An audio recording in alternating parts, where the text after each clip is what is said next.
అదే అవును. ఆమె పేరుతో ఉందంటే అవును. అది మనకి స్పష్టత రావాల్సి ఉంది.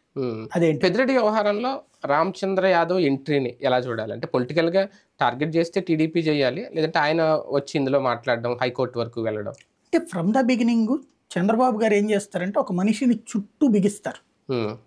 అందులో ఇదివరకు జగన్మోహన్ రెడ్డిని బిగించడానికి ఓ పక్కన కమ్యూనిస్టులు జగన్కి వ్యతిరేకమే, హ్మ్. కాంగ్రెస్ జగన్కి వ్యతిరేకమే, హ్మ్. అట్లాగే రామచంద్ర యాదవ్ ఒక వ్యతిరేకమే. అవును. తెలుగుదేశంలో డైరెక్ట్గా చేర్చుకోకుండా జనసేనలో డైరెక్ట్గా చేరనీయకుండా అతనితో ఒక పార్టీ నడిపించి హ్మ్. సపోర్ట్. అట్లనే ఆయనకేం డబ్బులు ఇస్తాడని నేను చెప్పను. అదేలెండి. అతనికి ఆ ఏరియాలో పట్టు కావాలని కోరుకుంటున్నాడు.